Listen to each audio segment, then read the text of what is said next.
Bismillahirrahmanirrahim. Assalamu alaikum. You're watching Views on News. I'm your host, Omar Khalid.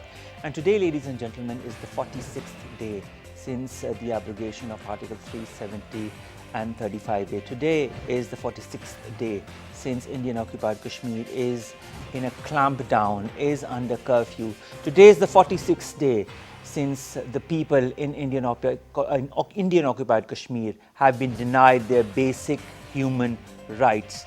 This is the 46th day, ladies and gentlemen, since which the people do not have proper access to food, to medicine, to hospitals. This is the 46th day since which people are being tortured, whether it be through pellet guns, whether it be through other forms of injury. This is the 46th day since which people have been put under jails and in house arrest, whether it be politicians, whether it be the youth. So much so that the jails in Indian occupied Kashmir are now full and they are being shifted to other jails such as the Tihar jail. Today is the 46th day since there is a lack of communication between the people who are in Indian occupied Kashmir and their loved ones who are either in India or in other parts of the world. Today is the 46th day since which the Indian fascist and draconian government and its lawmaking has not only come into effect but has been shown blatantly to the world. Also, today is the 46th day since which the world, through one way or the other, is condemning this action by India. Is it enough? Is all of this action enough? As far as Pakistan is concerned, we are doing our utmost when it comes to highlighting this issue on the national or on the international level. Our Prime Minister has been talking to his counterparts all around the world. Our Foreign Minister Shah Mahmood Qureshi Sahab has been talking to his counterparts across the world. Now, as we speak, our Prime Minister is in Saudi Arabia and he talked to the Crown Prince of Saudi Arabia as well, highlighting this Kashmir issue and highlighting the atrocities that have been made and now and continue to be perpetuated by the Indian authorities and the military forces that are about 1 million more or less in number in Indian occupied Kashmir. Also, the Prime Minister after Saudi Arabia is going to go to the United Nations, where he's going to address the United Nations General Assembly. Speaking of which, the United Nations Secretary General Antonio Guterres has once again reiterated for this issue to be resolved between India and Pakistan.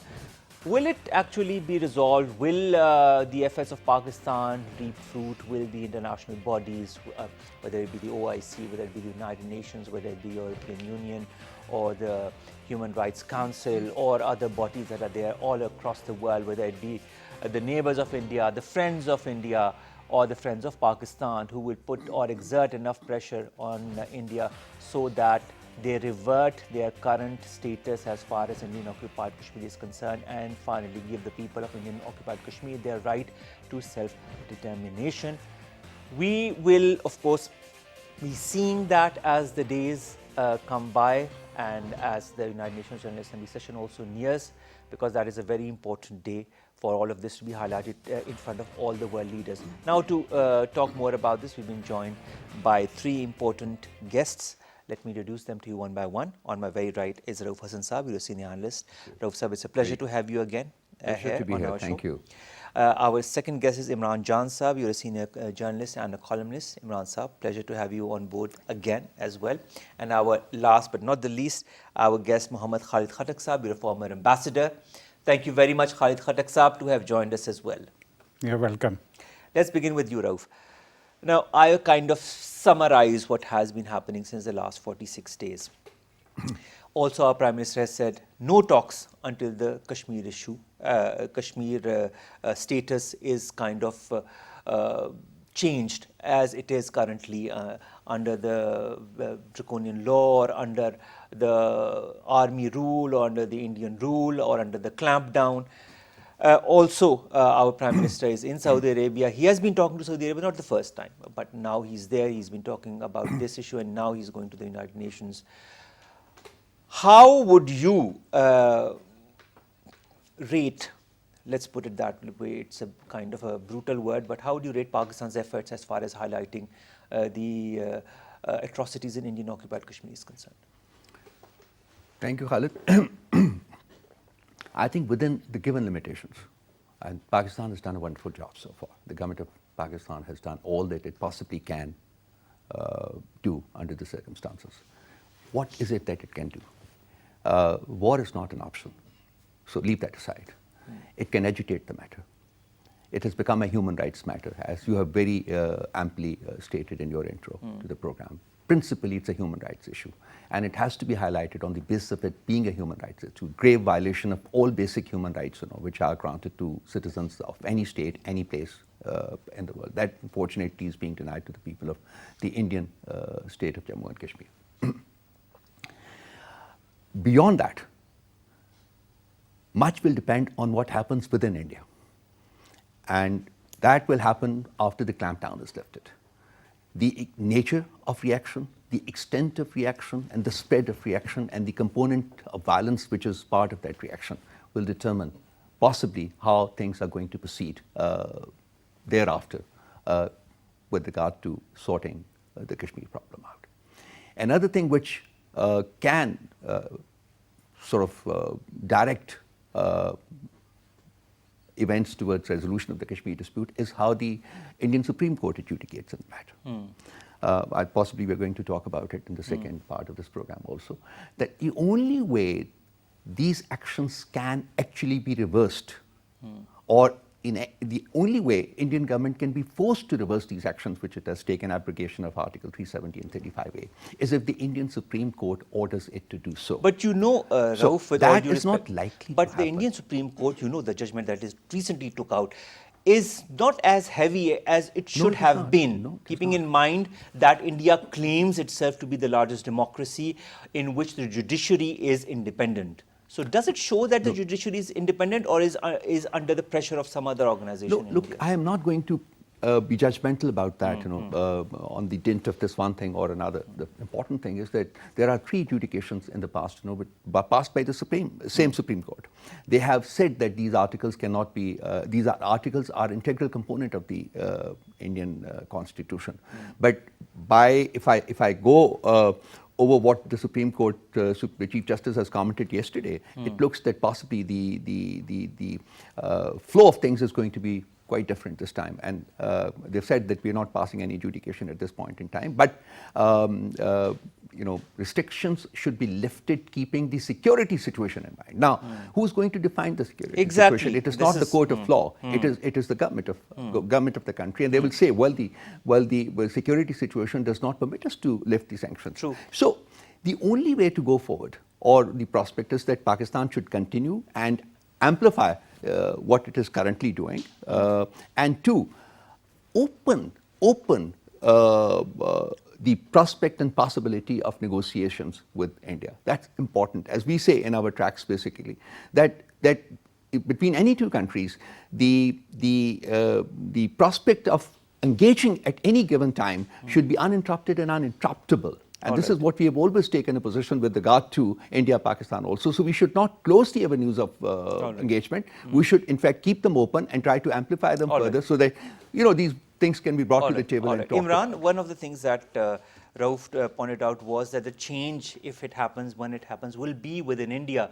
Do you feel that there is a change? I mean, the voices, the sane voices, so as to say, are being clamped down as well, whether it be through house arrest or through cases against them.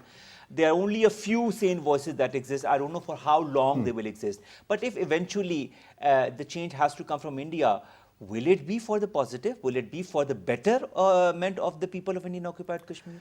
So it's nice to hope and expect that the Indian Supreme Court will, do the trick. But I just want to mention a few things. Personally, in my view, I find it a little hard to believe that the Indian Supreme Court will be able to change the course in this situation, because remember, this Indian annexation, the move that was done, and even before that, how that valley was occupied, and even if we look at what the Israelis have been doing to the Palestinians, it is always justified with the claim of national security. And when it comes to that magic word, it trumps everything. We've seen that even in the United States. Does the United States Constitution allow for US citizens to be spied upon? Has it been happening? Absolutely. It is still happening as we speak.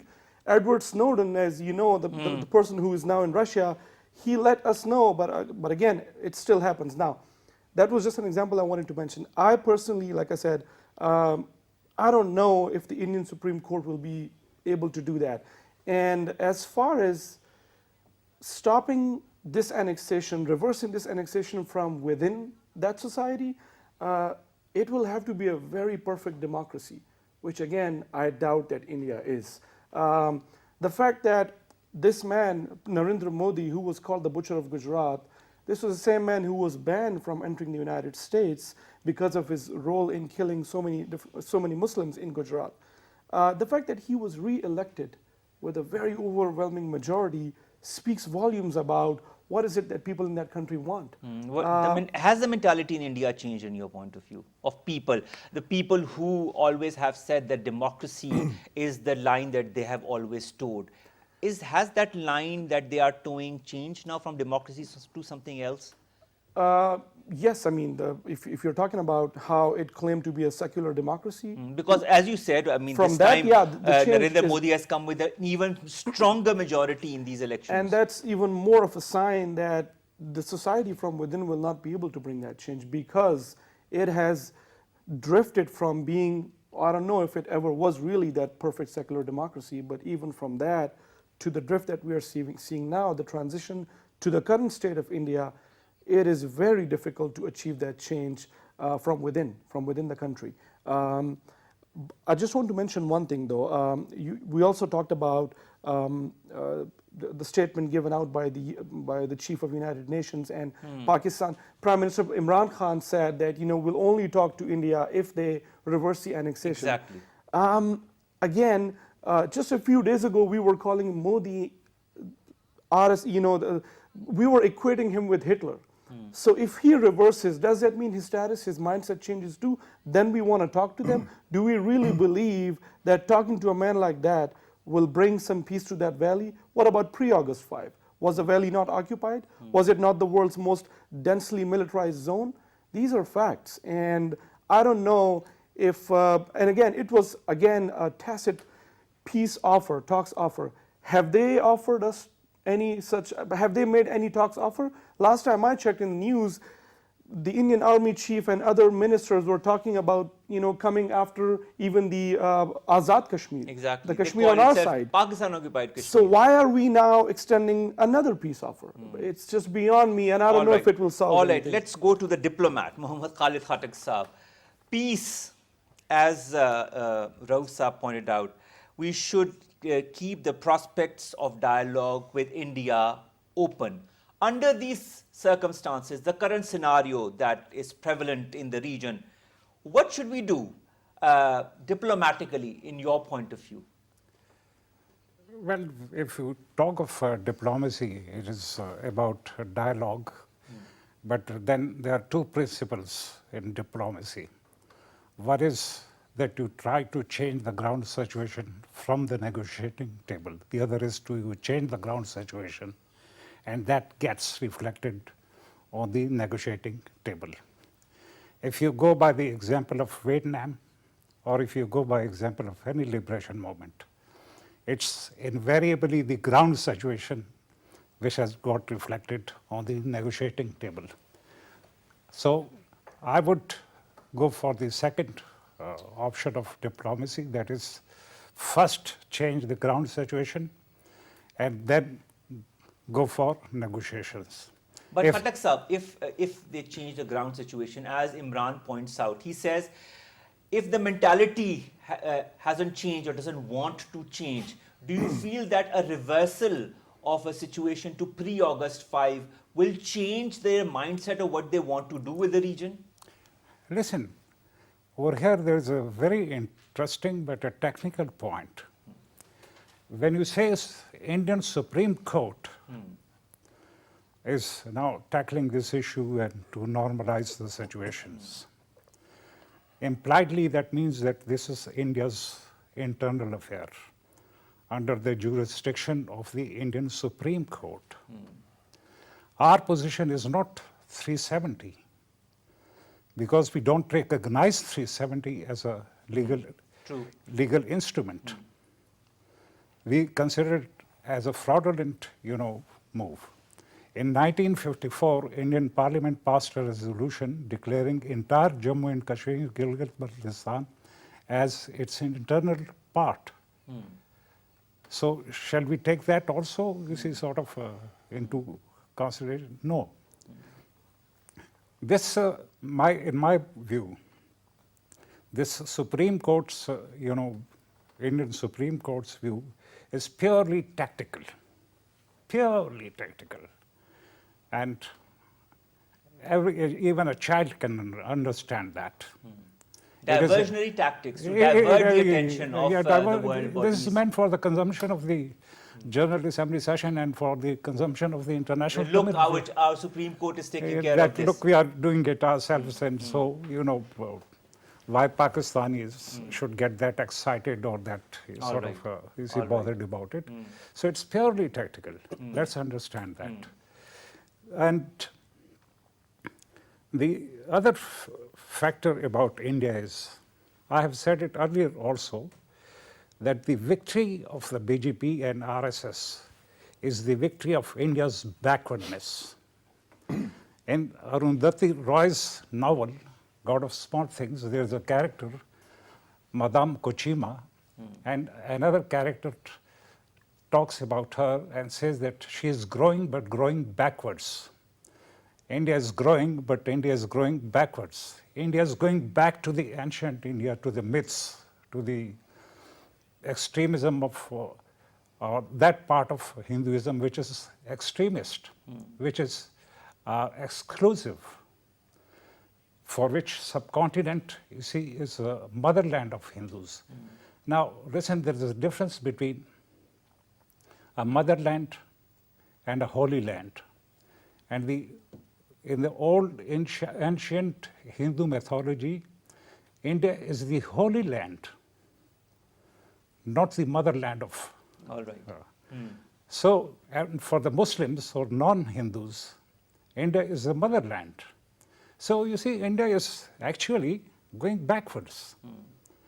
It's if you look at India, from 47 onwards, you see, when the British left, and this very entity, India, basically it's a geographic expression, a word which Metternich used for a number of few European countries. It was the British administration which actually created what India became. Earlier, you see, the Mughals, if they were in north, they were fighting in the south. In the south, they were resisted, you see. Or if they are not resisted in the south, then in the northwest, you see, they were resisted or something. Or Ranjit Singh or Maratha Confederacy or this. So you see, this very idea, this mindset that India is non-divisible, that India is the holy land of Hindus, and therefore, you see, it's and they will make all-out efforts to do whatever they want to remake it into a holy land for the Hindus. Rauf? Hindustan. Yes. Hindutva. And this is Hindutva. The whole Hindutva policy, the whole RSS philosophy. You talk about talks, of course, which I can understand from your point of view, but will talks lead somewhere when you know exactly, as Ambassador Khattak points out, that India is reverting to its pre-even Mughal Empire period, where the Hindus had a certain mythology, or the Hindus had a certain mentality, and they kind of want to change India, and subsequently, in the longer run, if I'm not wrong, the entire subcontinent that includes this very country in which we are sitting, into a country that belongs to the Hindus. What's your take on that? See, I was talking about the prospect of negotiations remaining open in the context that is the only way to move forward. All right. That is the only way to move forward, so far as I'm concerned, because we're not living like 1400 years ago or 1200 years ago. But the thing is, we cannot. But if the other party does not want to talk, how do we talk? So I was coming to that actually. And let's also concede the fact that negotiations between India and Pakistan have not really led to the resolution of any disputes. But let's also concede the fact that we came very close to resolving the issues. When General Musharraf was ruling this country, you remember the 4-point agenda to resolve Kashmir. It was all there. So that is the closest that we ever came to in about 70 years to resolving the issue. So let's not completely debunk the prospect of negotiations or keeping keeping this avenue open. I'm not saying that we must do it. I'm only saying that the prospect should be kept open. The avenue should be The avenue should not be closed. So it should not be conditionalized on anything. That if you do this, like for so many years, we kept conditionalizing it on Kashmir. You said, unless you discuss Kashmir, we will not discuss anything else with you. Now, India has been conditionalizing it on terrorism. That unless you resolve terrorism, we will not talk to you about it. And now they say that the next talks, if we have any talks, will be based on Pakistan-occupied Kashmir. If we conditionalize it on them reversing their actions on 370 and 35A, there are going to be no talks. Consequently, do you want to live in a state of perpetual tension, with one of your huge neighbors? I don't think. I think we've suffered enough in the last 70 years. And I'm not saying that they are right and we are wrong. I totally, I've written extensively about the Hindutva mythology, about the Hindutva ideology which is taking over in India. It's not something good. I think, yes, they are regressing. Yes, they're degenerating. Unfortunately, we have also used religion in this country for a number of years. Yes. So we also have regressed, in a number of ways also. So they, instead of having learned from us, they are in fact replicating us. So, we should not feel happy about the use of religion as an instrument of state policy. Whether they use it or we use it, the fact is that it is wrong. It is not something that should be done. You have to, go beyond that and see what is in the interest of a state and how should it be promoted, how best can it be promoted. Under the given circumstances, let's go over it dispassionately. In the last, for example, 45, 46 days. Which are those 1 or 2 countries in the world which have stated that India should do as Pakistan demands of it? They have just asked for Pakistan and India to sit together for talks. This is what I wanted to come to. Literally, even our closest allies, closest friends, like Turkey, even Saudi Arabia we call our closest friend, they have not even made that statement. Or a couple of other countries, they have only said, Iran is the only country which moved a resolution in their parliament, but also calling on India and Pakistan to resolve the issue bilaterally. So no country or institution in the world is today willing to dabble into this kind of crisis or, President Trump's offer of mediation. It has been spurned. It has been spurned once, twice, 3 times, 10 times by India. So India has always taken this position that it's a bilateral, although it has 3 faces. It does not have 1 face. When it comes to the international community, it says it's a bilateral matter. When it comes to discussing it bilaterally, he says address the issue of terrorism first. And when it goes domestic, it says Kashmir is an integral part of Kashmir. So there are 3 faces basically. The world knows it, and yet the world does not comment on it. It only means that the world is not willing to take cognizance of the disparities in the Indian position on Kashmir and the way it has been changing and all that. So my stress on keeping the avenues of negotiations open is only in the context that in the ultimate analysis, that is the only way whereby there would be a prospect of moving forward. And because there is no other prospect. To the world that we want talks, and we have not closed that avenue. We've not closed that option. So we should not be closing that option. But I understand that under the present circumstances, there is no prospect of negotiation with India. But we should not come across as saying that, look, we will not talk to India. That will not be good for our consistent position, that we have taken in the last many years with regard to resolving our crises with our neighbors through bilateral dialogues. That prospect should remain open. All right. Imran, cognizance on disparities that are very evident as far as the Indian side is concerned.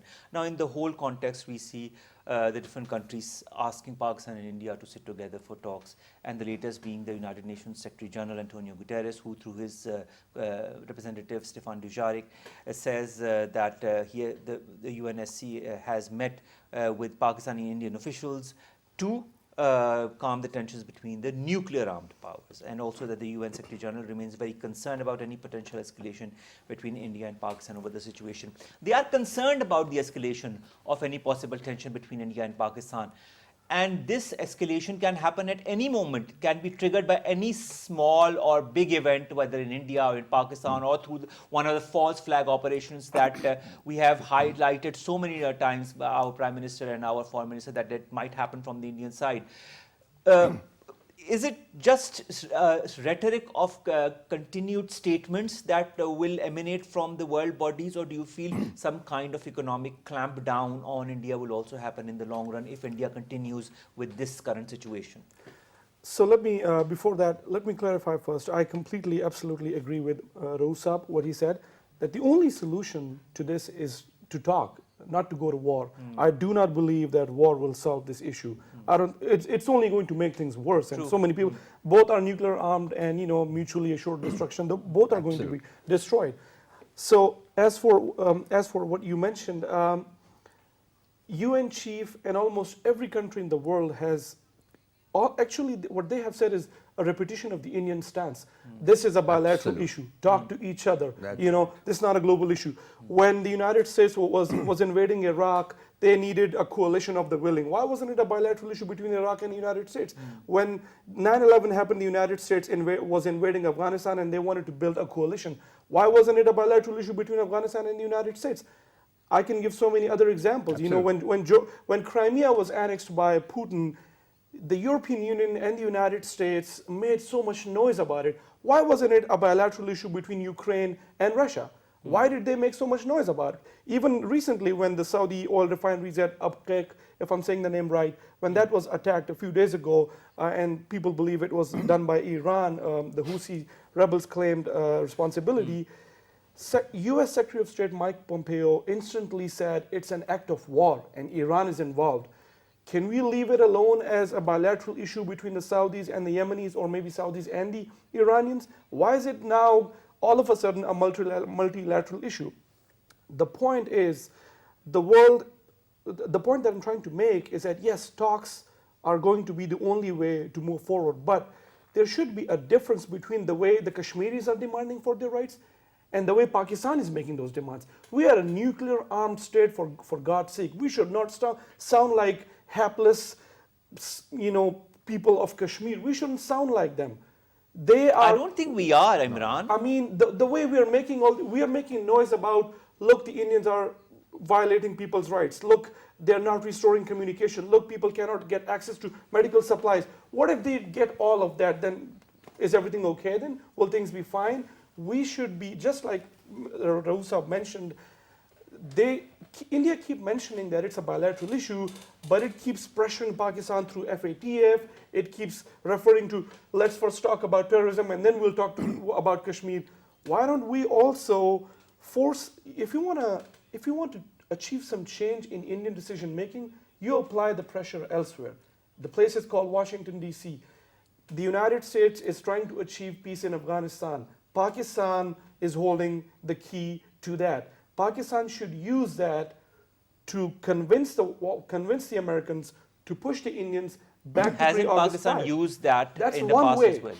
Hasn't Pakistan used that in the past as well?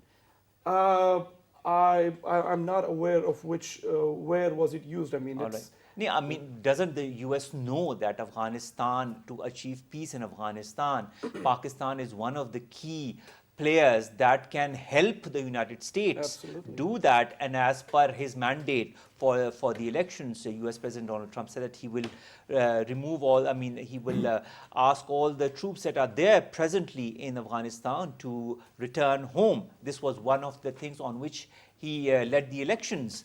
So now that the elections are also happening next year in the US, do you feel that the US President will or will not apply pressure on India so as to finally let the people of Indian occupied Kashmir have their right to self-determination and use that as one of his election campaign victories? I believe much will be happening back doors that we may not be able to. We may not be seeing it right now. A lot might be happening. I just want to mention one example. When the Afghan war was happening in the 80s and General Zia was in charge, the United States was stuck in Afghanistan. They needed to roll the Soviets back. That was also the time when Pakistan was developing nuclear weapons, and the Preston amendments that were started actually in 1984. But the United States, Reagan's administration chose to look the other way when Pakistan was developing those nuclear weapons because they needed Pakistan's help in Afghanistan. We have almost a deja vu now. Why don't we use every bit of it to achieve pre-August 5 situation and then talk about the Kashmir conflict as it was before August 5? We should do that, I believe. All right. Ambassador Khattak, do you agree with what Imran Jan is saying as far as using Afghanistan and using Pakistan's role in the Afghan peace process to pressurize US, to directly pressurize, in fact, India to come to their senses and come to a pre-August 5 situation and then let the people in Indian-occupied Kashmir get their right to self-determination?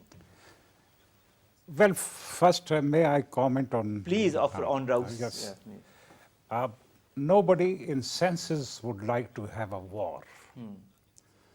But the fact of life is that history is shaped by war and not by dialogue. Second World War, First World War, you see, he gave the example of Crimea, of Donbass, which is the Ukrainian and Russian, borderline, issue and other things. So, you see, in an ideal world, this is very fine. But before that, if the positions are so, poles apart, then, talking just for the sake of talking doesn't make much sense. And in fact, this very keenness of ours to talk and have dialogue is being seen in India as our weakness, that we are in a tight corner and therefore, we want to have talk because there has been a period where they wanted to talk and we didn't want to talk. So, coming to your question, personally, I think, that Afghanistan is a very complex issue. I have dealt with this issue for 2 years as Additional Secretary of Afghanistan from 2006 to 2008, Taliban regrouping and everything. In my opinion, Pakistan doesn't have the key for the Afghan solution. Pakistan can be helpful. Pakistan can be partner for peace, but Pakistan doesn't have the key. In fact, even Americans don't have the key. Even Taliban don't have the key. Who has the key? Nobody. The key is lost. From the Trump's, this tweet, canceling dialogue, it appeared that the key is lost. So, it's going to be a long process. All right. It's going, number one. Number two, you see that at this point in time, Americans would not like, to annoy India, in the hope that Pakistan would salvage the situation for them in Afghanistan. They are there, they have their presence, and they know the situation better than we know, actually. Russians know the situation better than we know. All right. Because Russians have had the experience of being there. So, pinning hopes, on this line, that we can be of help to... Then which line should we pin our hopes on in order for the US or the OIC or the United Nations or the EU to pressurize India in order for them to come to their senses and work for the rights of the people of Indian-occupied Kashmir? We treat it as a liberation movement. All right. As a liberation struggle. Nothing less, nothing more. All right. If we just make it a human rights issue without any legal or political dimension, that is wrong. If we make it just a legal issue without a human right or political dimension, that is also wrong. If we just make it a political issue without legal dimension and human rights dimension, that is also wrong. It should be treated as liberation struggle, seen as a liberation struggle, as other liberation struggles have been seen in history, in recent history, and not so recent history. And so that's it. All right. All right. And accordingly, we evolved the strategy. Now, if we evolve the strategy around the line of control, then, as you mentioned earlier, Jaishankar would come and say that we want to have administrative easy measures in AJK and all that. So no, it's a composite whole. All right. All right. Last comments, very short answers, sir. Who should we pin our hopes on to resolve the issue of Indian occupied Kashmir and eventually for the people in IOK to get their rights to self-determination? Which are the parties that we should pin our hopes on? Short, brief, concise On answers. ourselves. That is the only option that we have under the circumstances. And of course, the people of Kashmir, All Indian right. Kashmir. We have our people with us in our part of Kashmir. We have them with us, and we should also pin hope, because I feel that after the indigenization of the issue of Kashmir in the last 20 to 25 years, there is now a more fervent reaction within the Indian Kashmir, to go for their rights. And I think for us, it's a debatable point that the ambassador was talking about, but I think this has been debated, and I am happy that this debate has actually started. Whether we should extend substantive help for the success of that liberation movement in Kashmir. So I think it's a discussion which needs a lot more time. So maybe another time. But I think us more than anybody else, and the people of the valley. Imran. I second that, absolutely. It should be us, it should be the people of Kashmir, and I just want to add a very strong alliance with the United States, and the Pakistani very diaspora in the United Very States important. should be lobbying very aggressively, because Indians are doing exactly that. They're very active in lobbying, and we probably not as much. We should be doing that. All right. Pakistani lobby in the US should be stronger. We should rely on ourselves and on the people of Indian occupied Kashmir. Who else should be party for an eventual solution? Let me to tell this you issue? one thing. Indian lobby is bigger than Pakistani lobby in the United States. In Houston, President Trump and Modi are going to have a 22nd. I'll be yes, there sorry, that day. Yes. I'll make yes, all the noise. 22nd. Secondly, India's capacity to invest in United States is far more than us. All right. Okay, to an extent, the same can be said about Europe and England. Okay, initially on the issue of the human rights, we got some success.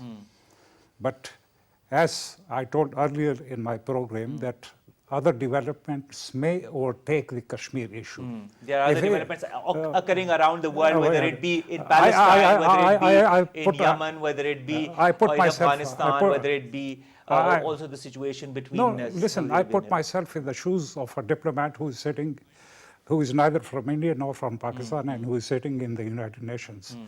Do you think that he will be more worried about Kashmiri human rights than the oil prices? Or the Saudi-Iranian crisis? Or you see, occupation of Jordan Valley by All Israel? right, all right, all right. Thank you very much, Ambassador Khattak. Thank you very much, Rauf Hassan. Thank you very much, Imran Jan, to have given us your points of views, your opinions on this very sensitive topic, on this very important topic of human rights abuses. Not only human rights abuses, but the rights of the people of Indian occupied Kashmir for self-determination, to live wherever they want to live, with whoever they want to align themselves to live. Let them decide for themselves and not impose that right on them in order to do that. Ladies and gentlemen, there are many factors in play as far as the Indian occupied Kashmir region is concerned, and whatever is happening in IOK. All we need to do is to see and to hope and to pray that the powers that be, the bodies that are present, realize what is the importance of Indian occupied Kashmir and for the preservation of the right to self-determination of the people of Indian occupied Kashmir. Only then will this region stabilize, only then will the world also stabilize, or else who knows what might happen in the days to come. Allah Hafiz.